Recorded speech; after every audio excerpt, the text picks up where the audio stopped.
We're broadcasting from the Middle Tennessee Electric Studios.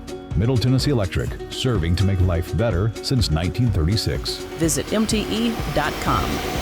FM 101.9, FM 100.5, AM 1450, and online at WGNSradio.com. Talking with Rutherford County newsmakers about what matters most to you. This is the WGNS Action Line with Scott Walker. This morning we'll be talking about legal issues. We'll try to focus on things like dog bites, which could be a problem for you.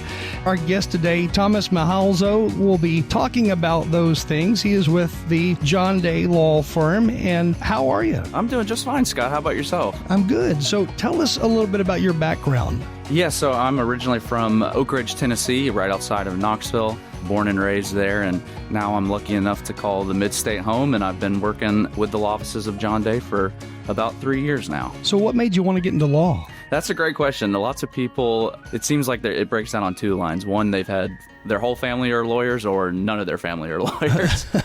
So one of the two. I'm on the no, none of my family were lawyers, and I kind of fell into it, not necessarily by a plan or a choice, but it's worked out, and it's something I'm real passionate about, and I feel very lucky to be doing this job. So there wasn't some big legal lawsuit filed or something that happened in your life? That... You know, my mom might say I was argumentative throughout my life, you know. I can't say for sure. So for those who have kids who question everything, then maybe they should become a lawyer. Absolutely. I would recommend law school to just about anybody. It's a great experience, and it's a great profession. What's the most interesting aspect about it? Oh, gosh. Well, you know, lots of people say their day is different every day. That's 100% true in our line. And then, you know, the type of work we do is representing your neighbors. It's representing people you go to church with. It's representing your friends and family when they're in a real rough spot. And I find great satisfaction out of doing that. And so when that potential client first calls, what are the questions they may ask? Because I would guess a lot of people who call you, it's probably their first time to ever think about even filing a lawsuit. Right. And, you know, this isn't something that you can necessarily look up in a book. I tell people all the time, you can call me and ask me anything because you are not supposed to have known about this. You were never supposed to learn about it. But unfortunately, you are going to have to. And the only way to do so is going through the process. So, you know, we do case evaluations all the time. Some things are more fact specific. Some things depend on where it happened, how it happened. So there's always an investigative part that first occurs. I think sometimes those who have never needed to file a lawsuit, I think those kind of from the outside looking in have the wrong idea often about filing lawsuits. I don't think they really think through this money is needed so this person can cover medical expenses, maybe even burial expenses. But there's a lot of reasons to file. Yeah, and our motto is we want to be tough but fair. So most of the time when we're seeking a recovery from someone, it's to get back the things that they've lost. And those can break down to things that have a receipt for them, like the medical bills, the lost wages that you talked about. And then there's this other category of things that don't necessarily have a receipt, and that is often the pain and suffering, the loss of enjoyment of life that can come along, the frustration of having to be even in a situation with a lawsuit. It's a holistic look at somebody's personal situation. Cases involving a dog bite, well, really, I guess any case that involves an injury, what are the different steps that you have to go through and then that client has to go through in order to bring this to the court? Right. So there's an investigative part for sure, like I was mentioning. With dog bites, I mean, this time of the year, we've all shed our winter coat, hopefully, and that's going to be more activity for the humans, more activity for the dogs. So I expect there'll be more people out and about walking their dogs in yards, children in yards. So this is the time of year where we start to get more calls related to these kind of cases. And I think there is an issue with being a first-time dog owner. It's kind of hard to navigate. To be a good neighbor is difficult to figure out the unwritten rules. So if you're a dog owner, I think one of the places you want to start off is the responsibility starts before you get a dog, right? As they say, Scott, the worst breed of dog is an irresponsible owner. Yeah, I believe it. Yeah, that's definitely true. And so you want to start being responsible before you decide what kind of dog to get. I would recommend that you look at some of the community organizations, the humane societies, Rutherford County has one of the best government agencies around, if you ask me.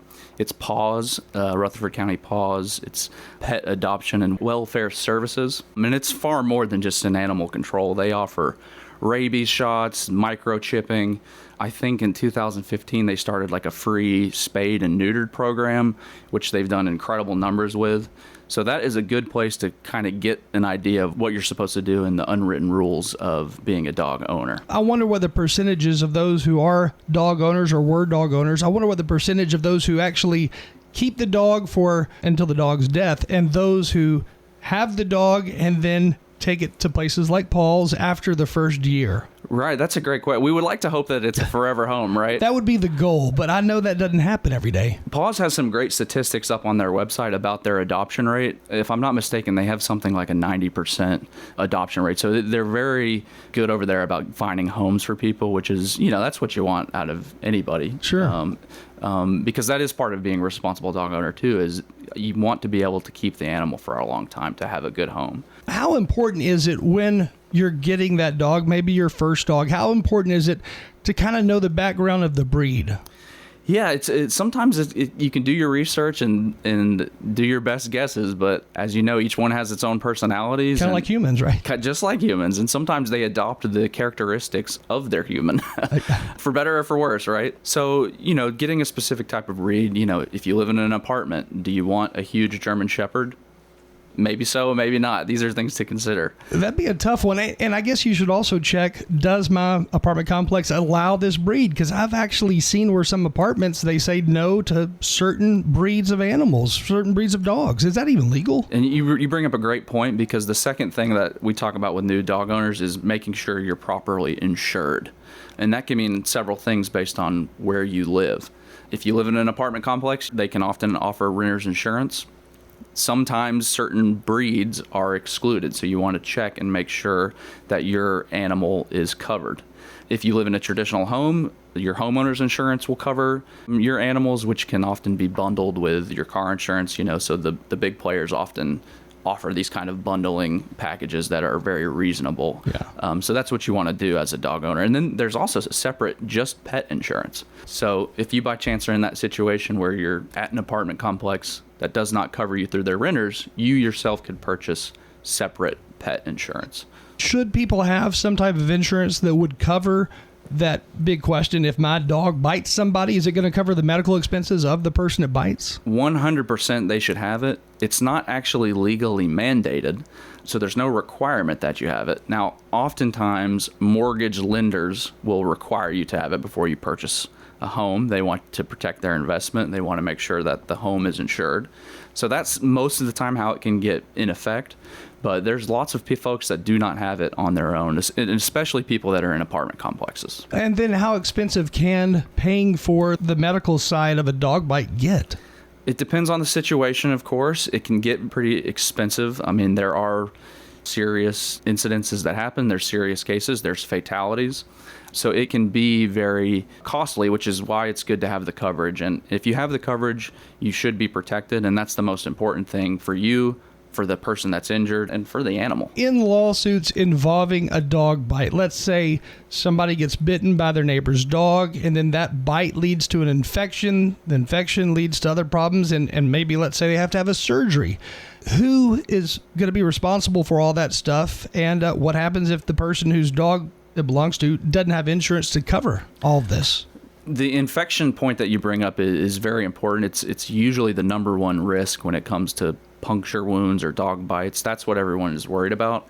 And also there's a chance of rabies or some kind of other infection. So most of the times, especially in Rutherford County, if a dog is involved in a dog bite incident, they're required to be quarantined for a certain amount of time so that they can check records and make sure everything's up to par. But to answer your question, if you are in a situation where you're bitten by a dog, it leads to an infection and so forth, those can all be related and tracked back to the original event, which would be the dog bite.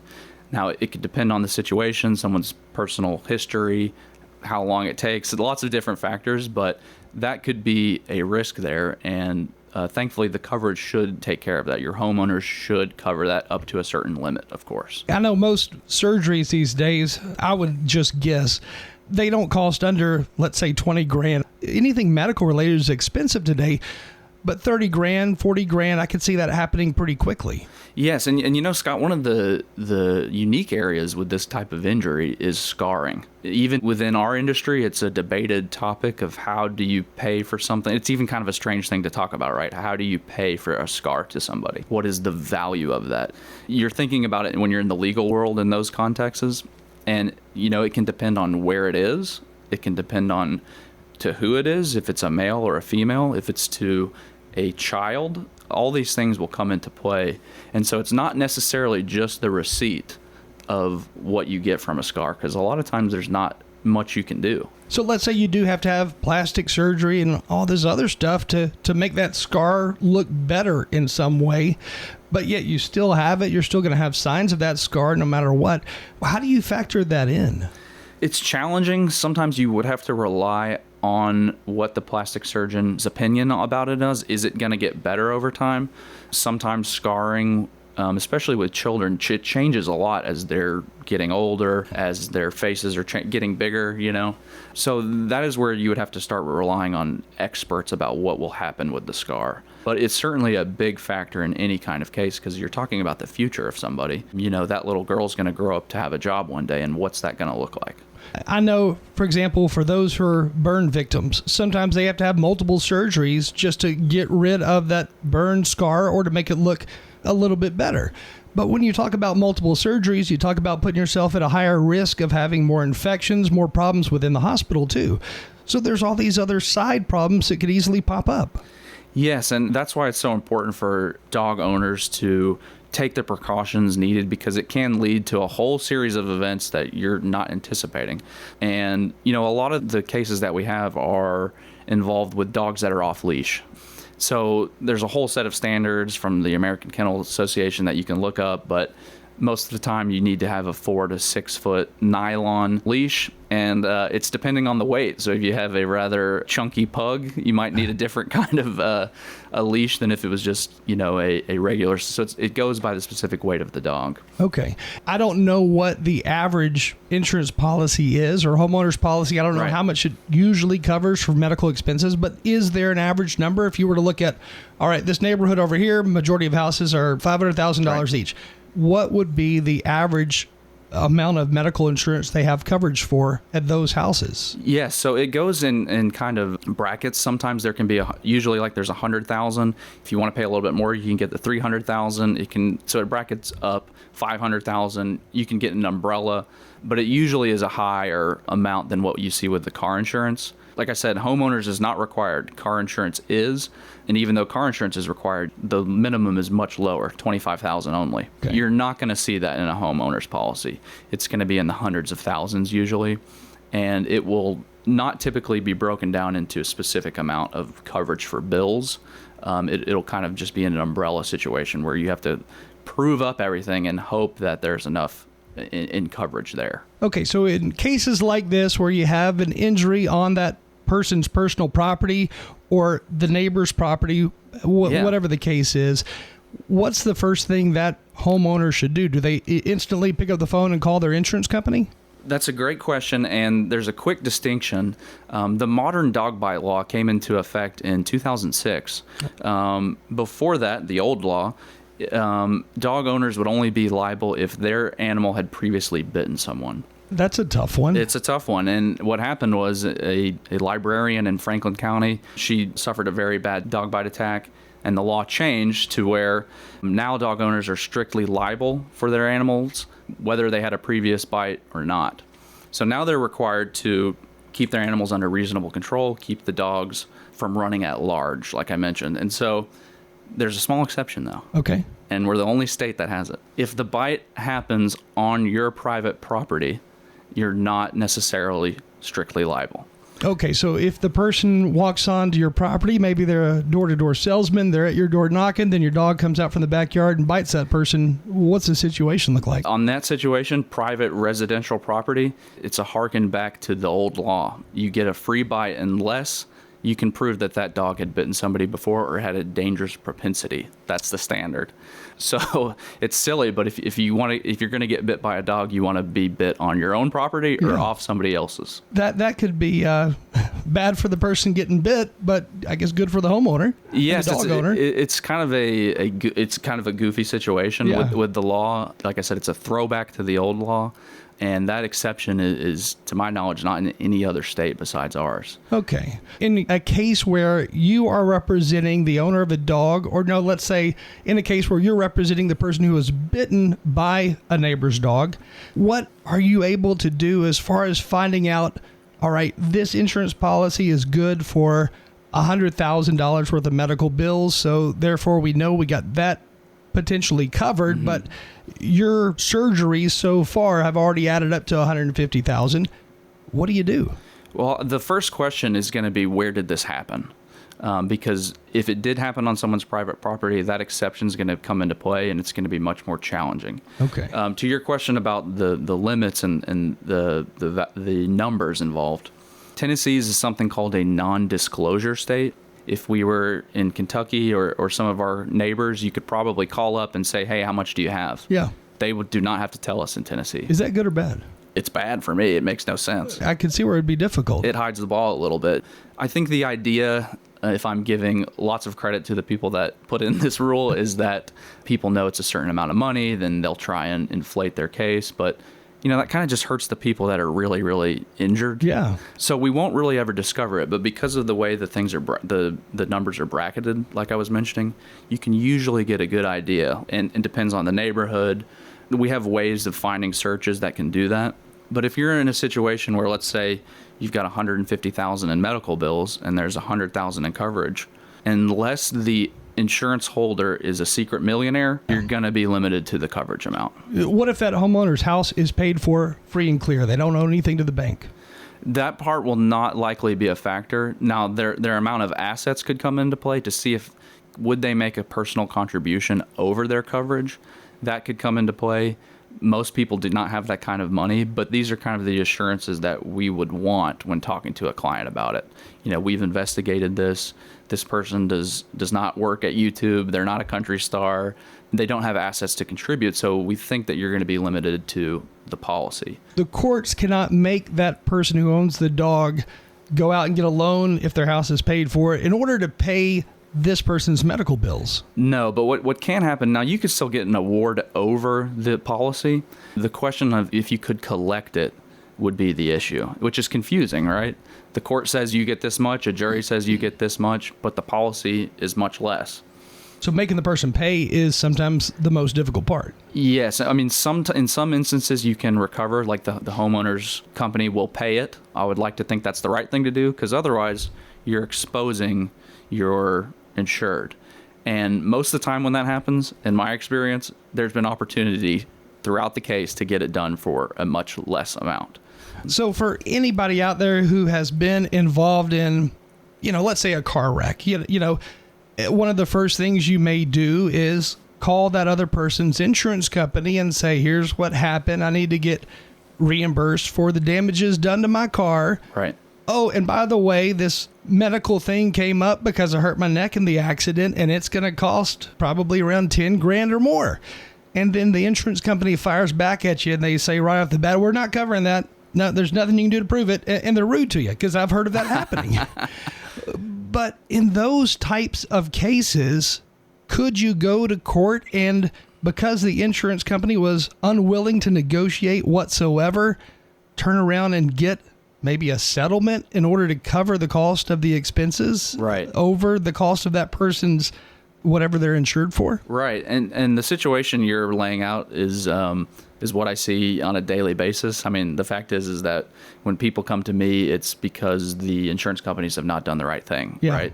I probably would not have a job if they did do the right thing. Right. Sometimes you're forced to. Sometimes the value, we have a disagreement about that, and you are forced to go to court. Sometimes it's just cold shoulder. You don't hear anything. So there's lots of different reasons why you will have to formally pursue an action against an insurance company. But whether it's a dog bite or an auto case, after being in one of those situations, there are certain steps that you should do to kind of collect evidence. You want to obviously get yourself in a safe position. You don't want to be standing on the side of the road. You don't want to be standing in the dog owner's yard while this in the immediate aftermath, So you want to be personally safe before you start trying to think about a case or building up an investigation. And, I should have asked this first, but I'm wondering, will that person's insurance company, if the dog owner did call their homeowners and said, here's what happened, will that person's insurance company reach out and make a phone call to the injured party, or will the injured party more than likely have to call them? Oftentimes, if you get and I should say, most of the dog bites that happen are on or near a victim's own property.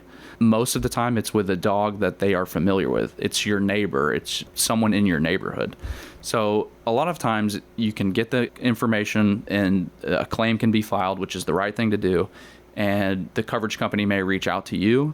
Oftentimes our firm is involved at that point, and then they are reaching out to us, and the conversation is opened about what are we going to do about this. If you do talk to that person's insurance company, and that's who you need to go through in order to get money to pay for your upcoming surgery, should you even be talking to them, or should you have an attorney talk to them for you? It depends on the situation, but when we're talking about serious injuries, serious cases with surgeries, scarring, like I said, we're debating on how to even take care of that. And that's where you're going to need an attorney involved. And there's complexities about how this all could shake out for you. The other thing that happens, Scott, is sometimes they'll call, and offer you some money, here's $3,000, here's $4,000. And let's be done with it. Right. But that's not always the full value of what you could get in the situation. And unfortunately, I think some people do take the first money that's offered to them. I guess especially if they've never been through something like this before. Right. Again, we're talking about different injury type cases, specifically focusing on dog bites, which probably happen a whole lot more often than what we may think. We'll talk more about this in just a second. We have to take a quick break. Thomas Mihalczo with the law firm of John Day. Stay with us, and we will be right back right after this break. This is the WGNS Action Line. FM 101.9, FM 100.5, AM 1450, and online at WGNSradio.com.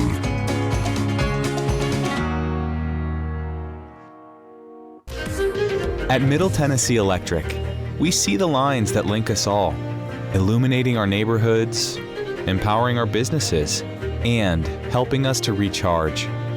Because we believe in the power of good energy. Whether it comes from our grids, the sun, or a kind heart. And as your family and our region continue to grow, you can trust that we'll always be there for you. Middle Tennessee Electric, bringing good energy. When I eat healthy, I can eat at Demas's. When I want to eat unhealthy, I can eat at Demas's. If I'm in the mood for pasta, I go to Demas's. If I want steak, I go there. It does not matter what I'm in the mood for. This is Peter Demas. The only thing we don't have is fried food. So it's very easy when you want to take a group out and there's that veto power person who's like, I don't want this. Well, we usually will have something that they want because we have such variety on our menu. The only thing we don't have is fried food. Demas's Restaurant on Northwest Broad Street. Hi, this is Amanda from Animal City. Come do business with my family. You'll find us at 919 Northwest Broad Street right here in Murfreesboro. As your local pet store, we're here to build relationships. That's just one of the reasons that we've been a staple of the Murfreesboro community for more than 34 years. Come see why Animal City is the trusted choice for pet owners all across town. Visit us today at 919 Northwest Broad Street in Murfreesboro. You can also find us on Instagram at Animal City TN. We're broadcasting from the Middle Tennessee Electric Studios. Electric Studios. Since 1936. Since 1936. FM 101.9 and AM 1450 Murfreesboro, FM 100.5 Smyrna, and WGNSradio.com. This is the WGNS Action Line with Scott Walker. Law offices of John Day on the air with us today. We have as a guest Thomas Mihalczo. you have been practicing law for how many years now? About 7 years. I'm still claiming being a young lawyer, but man, day by day, it seems to be changing. If you just claim that forever, you'll always be young. That's all you have to do. I'll put a sign outside my door. I think that will be enough. That's right. So dog bites, is it a significant problem? Yeah, and right before we went on break, you brought that up. How much is this happening? According to, at least to the CDC, their numbers have about 4 million bites per year. Wow. And of that, 800,000 need medical attention. That's a higher number than I expected. Yeah, and even to put it in more perspective, is insurers, at least within the last year, have paid over $1 billion in claims. Let's say a single dog bite case, I guess it could get really expensive really quickly once you factor in that plastic surgery, once you factor in having to go back to the surgeon repeated number of times because plastic surgery may have to be done several times, skin grafts and so forth. I mean, it could easily grow up to $1 million, especially when you factor in the person's time off of work. Yeah, there's a lot of factors that go into somebody's personal situation and the specific damages that you could put forth. An important part of proving all that up is documenting all the evidence, taking photographs of any scars or bite wounds that you may have. And really you need to get it down on paper with the authorities, whether that's calling the police or calling agencies like PAWS, because of that one bite free bite rule that we kind of talked about, or showing a dog's dangerous propensities. One of the only real ways to do that is to have a formal complaint written or have a report written showing that, hey, this has happened before. There's no harm in doing that. It's the right thing to do for everybody, really. And so I would always recommend reaching out to the proper folks to do that. So that's building up your case from the early stages. And then you need to seek the medical care that's been recommended and, obviously follow the doctor's orders. Factoring into all of this, you also have the issue of, let's say it's a young lady who gets bitten by a dog. She was scheduled to get married the next week and have this great big wedding that she had dreamed about her whole life. But now she's got this horrible scar, maybe even across her face. And she's also facing depression all of a sudden. So you have that emotional side of it. She puts off the wedding and then ultimately doesn't get married. I mean, can you factor in all these different things that could happen? I would sign that case up right now. It sounds like it sounds like a very serious situation. The effect that an injury, whether it's a dog bite, a car accident, a slip, the effect that it has on your life is sometimes more valuable than a bill. Sometimes more valuable than an ER visit, because what you're talking about is somebody's vision of what their wedding day was going to be like, and that is forever taken away by this kind of case. If this type of case that we're talking about here gets to the point where you're ready to negotiate with the insurance company and you're ready to say, here's what we are suggesting that you help our client with, this amount of money. And that insurance company says, nope, we'll give you this amount of money, which happens to be, let's say, 10 grand, but she has $1 million worth of problems going on. And they say, we'll give you $10,000. And they refuse to talk any more about it. Right. It is because the policy only covers, let's say, $100,000. Can you at some point go to the courts and say, look, this insurance company refused to work with us from the very start, and I know the policy is only for $100 grand, but we have this, and this going on. Right. That's a great point. I think, sometimes you hear, be careful about a doctor that wants to do surgery on you immediately. Same's true with lawyers. I think you should think about any lawyer that says, let's file suit immediately. Right. I think there's always an opportunity to try and keep the negotiations going. Whether they're ignoring you or not doesn't mean you can't fire off and paper their file with your attempts to do the right thing and to get it done without all this unnecessary litigation, right? Now, if that rubber meets the road and you have to file, sometimes that's the case. The court, a jury, anybody involved will never hear the word insurance. They will never know the specific policy. So that makes it a little tricky in terms of bringing it up. Hey, they haven't been doing the right thing the whole time. There's some ways you can do that, and especially if it's blatantly obvious this should be taken care of. I think I would not want to be on the side of the dog owner in that kind of situation. These types of cases, they take a little while to actually get to the courtroom, of course. But there's also probably a lot of surgeries that have to take place, and sometimes a person may have to have surgery once every 5 years the rest of their life. In those types of cases, you can't say to the client, hey, we're going to have to wait till your last surgery's done, because you're talking about ongoing for the rest of her life, at least potentially. So what do you do in that situation? Right. I would say in 95% of cases, just as you said, you have to usually wait until someone is done with care so you can look at the big picture. And that goes on both sides. An insurer wants to know what their total risk is.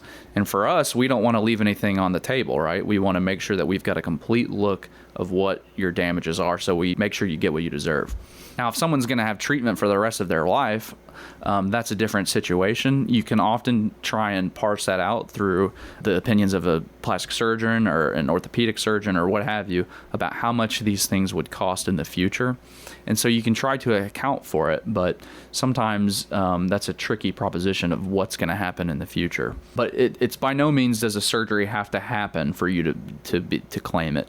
There just has to be within a reasonable degree of medical certainty that it will happen in the future. So the fact that if we get to a situation where someone's going to need a revision of a scar, if it's probably going to happen in the future, that's something that we can try and claim and try and get compensation for.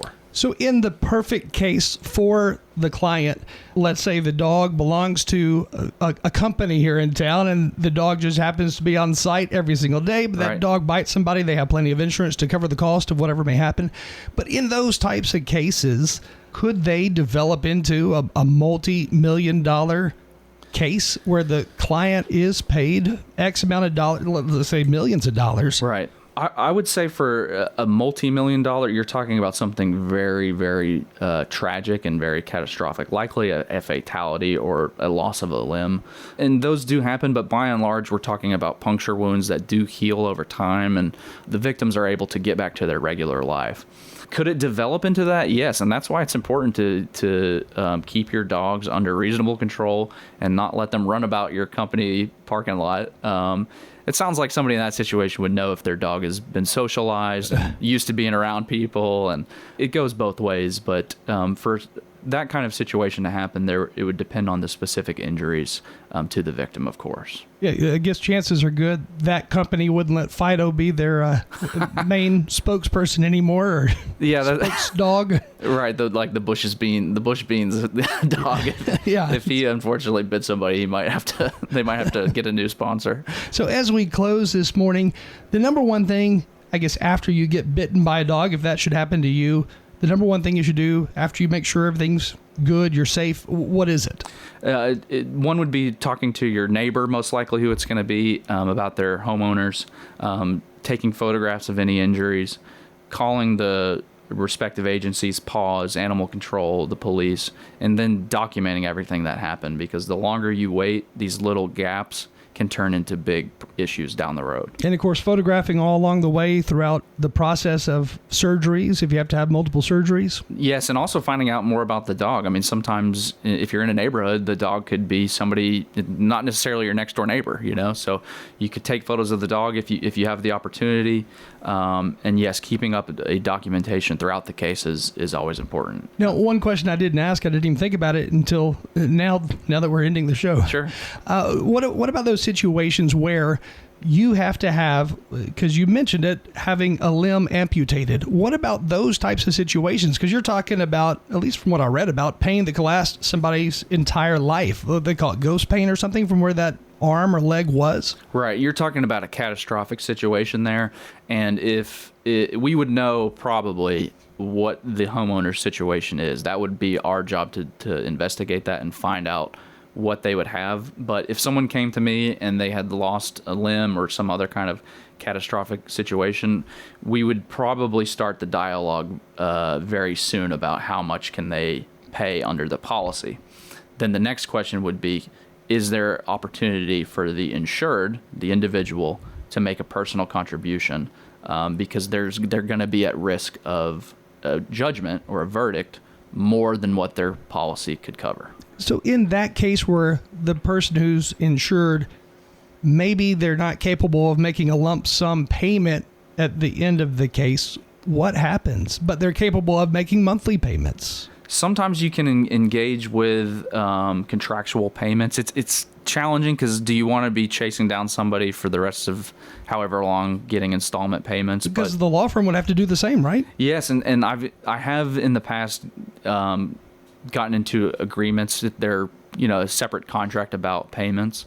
Because, like you said, people don't have that kind of money laying around. So that is an option, but still the collecting part would be done after the fact. And the courts, they cannot make that homeowner sell their house in order to pay for the damages. They can't make them sell let's say they have 20 acres. They can't make them sell the land they own or anything like that, right? No, but they could monitor the separate contract that we get involved in. So if we get into a engagement about when payments are going to be made and that's broken, you could then probably bring it to the court and say, hey, judge, this is the situation. This has not been followed, and we want to bring additional damages for their failure to comply with the contract. So you typically don't, if you're the person being sued, typically you don't have to worry about losing your home and everything you own because of a lawsuit, right? Unless you Correct. have millions of dollars in cash sitting in your savings account or checking account. Correct. And still, though, if you do have millions of dollars of cash sitting in your checking account, I would hope that you have a big homeowner's policy. Hopefully. Yeah. So hopefully you wouldn't have to worry about any of that stuff, right? Having anything less would probably be a disservice to you and to everybody else around you. Again, Thomas Mihalczo with us this morning. And if anybody would like to talk to you off the air, maybe have some questions for you about a potential case or something, what do they need to do? They can reach us in the Murfreesboro office, where it's right across on Medical Center Parkway, right across from the hospital, is 615-867-9900. Our Brentwood office is 615-742-4880. We've got folks answering the phones all day, and if you find yourself in a situation or just have questions, feel free to call us at either one of those numbers. And the website's johndaylegal.com if you'd like to read a little bit more before making a phone call, I guess. Yes, absolutely. Well, thank you for joining us this morning. Thank you.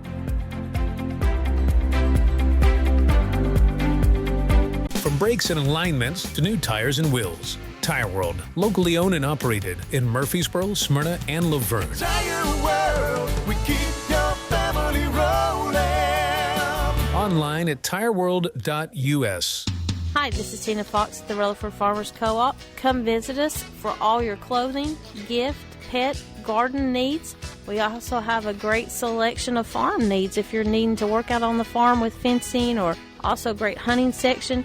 Just anything you would need for the home and farm. Come visit us at Rutherford Farmers Co-op, 985 Middle Tennessee Boulevard, just off of South Church. And make sure you check us out on our website, rutherfordfarmerscoop.com. And like us on Facebook and Instagram.